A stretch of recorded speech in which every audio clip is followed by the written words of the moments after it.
la période de création du GR 2013, et donc qui correspond à celle de l'Observatoire également,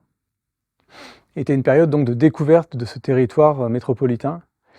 et donc une période marquée par une sorte d'enthousiasme collectif pour l'appréciation plutôt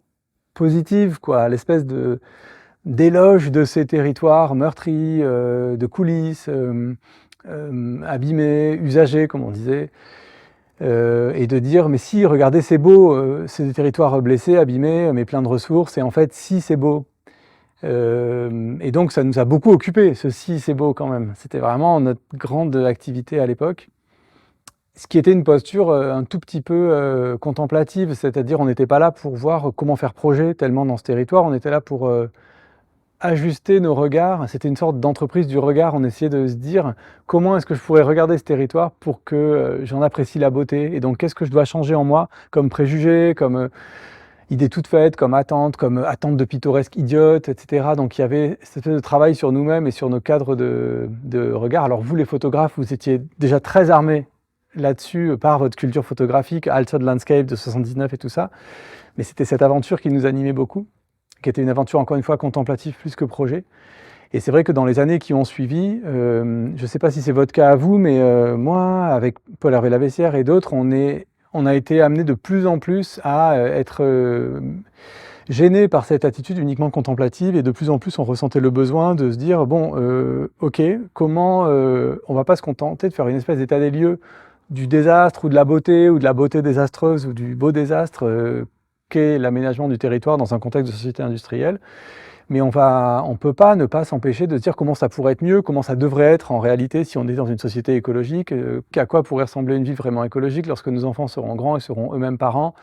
On s'est rendu compte à un moment qu'on n'avait aucune vision, enfin je dis on, c'était avec Paul Hervé et d'autres personnes avec qui je discutais, on n'avait aucune vision vraiment prospective de dire à quoi pourraient ressembler les villes de demain si elles étaient écologiques. Et donc à un moment, on s'est décollé de cette appréciation esthétique de ces territoires périurbains et tout ça. Et on s'est un peu mis en mode atelier, en mode laboratoire, en réfléchissant, en disant mais c'est quoi alors les principes de la ville écologique de demain? Et c'est vrai qu'à partir du moment où je me suis engagé dans cette réflexion, maintenant il y a 3 ans, avec des partenaires en Italie, en Belgique, en Espagne, et qu'on a donc réfléchi à ce que seraient ces villes qu'on a appelées ces villes terrestres, qu'on appelle de nos voeux,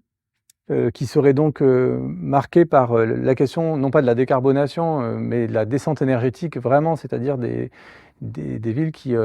mettent fin à la surabondance énergétique dans laquelle on est, qui s'extraient de l'agriculture industrielle, qui mettent fin à l'étalement urbain et qui transforment la suburbia, la banlieue, le périurbain en espace jardiné, d'agriculture périurbaine, etc. Quand on a commencé à se projeter dans ces visions-là, dans une quête qui était donc une quête d'horizon, une quête de direction,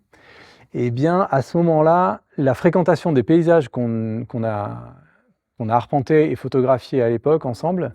est devenue pour moi beaucoup plus pénible, c'est-à-dire que la contemplation de l'existant devenait tout d'un coup, était en contrepoint des villes auxquelles on aspirait. Et bizarrement, ces paysages m'ont semblé beaucoup plus douloureux, quoi, difficiles à regarder parce qu'ils évoquaient tellement un dysfonctionnement de nos rapports au territoire en tant que société que j'arrivais plus à y trouver de plaisir. Et donc c'est intéressant de voir comment là, c'est vraiment en termes d'affect, donc ça se situe à un niveau assez profond en termes d'affect. L'enthousiasme que j'avais à l'époque à découvrir ce monde meurtri qui avait le mérite de parler de la complexité du réel tel qu'il est, et ben, avait laissé place à une espèce de tristesse de voir